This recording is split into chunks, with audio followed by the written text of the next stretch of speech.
প্রিয় বন্ধুরা, আজকে তোমাদের সাথে আলোচনা করব তোমরা যারা রবীন্দ্রভারতী ইউনিভার্সিটি ডিস্টেন্সে এমএ করছো এবং সেকেন্ড সেমিস্টারের স্টুডেন্ট, তোমাদের পরীক্ষার রুটিন তো দিয়েই দিয়েছে 11 তারিখ থেকে। তো তোমাদের যে বাকি পেপারগুলো সাজেশান দেওয়া বাকি ছিল সেগুলো আজকে দেব।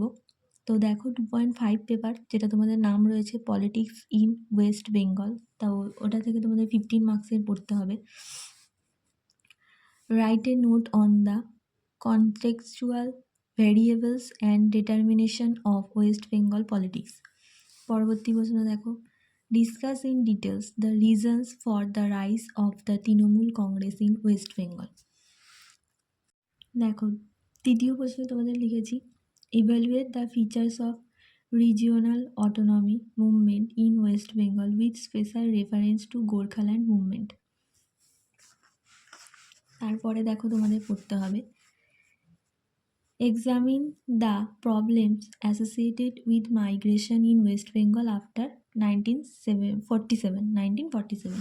তারপর দেখো, write a note on Naxalbari movement, এটা ভালোভাবে পড়বে। তেভাগা আর তেলেঙ্গানা মুভমেন্ট, কৃষক আন্দোলনটা পড়বে, তার মধ্যে তেভাগা আর তেলেঙ্গানাটা ভালোভাবে পড়বে।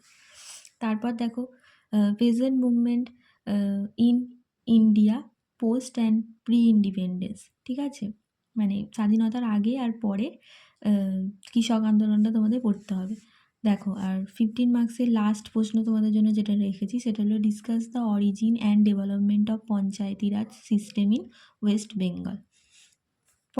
পরে দেখো তোমাদের 5 মার্কসের প্রথম প্রশ্ন যেটা পড়তে হবে, write a short note on the United Bengal plan. তারপর দেখো, point out the basic reason for the fail of the left front government, বামফ্রন্ট যে সরকার ছিল তার যে ব্যর্থতা, এগুলো কিন্তু এখানে লিখতে হবে। তারপর দেখো, mention the basic problems associate with the Panchayati Raj system in West Bengal. তারপর দেখো, discuss the features of West Bengal politics. পরবর্তী প্রশ্ন, discuss the main features of local self government. Discuss the steps taken by the government of India to curb the problem of migration না মোয়াসিম, মানে মাওবাদীদের যে উপদ্রব সেইগুলো মেটাতে বা রক্ষা করতে সে ইন্ডিয়ান সরকার, ভারতীয় সরকার কী কী পদক্ষেপ নিয়েছিল এগুলো তোমাদের লিখতে হবে। তারপর দেখো লাস্ট প্রশ্ন 5 মার্কসের এই পেপার থেকে, write a note on the partition. তো এই ছিল তোমাদের 2.5-এর সাজেশন।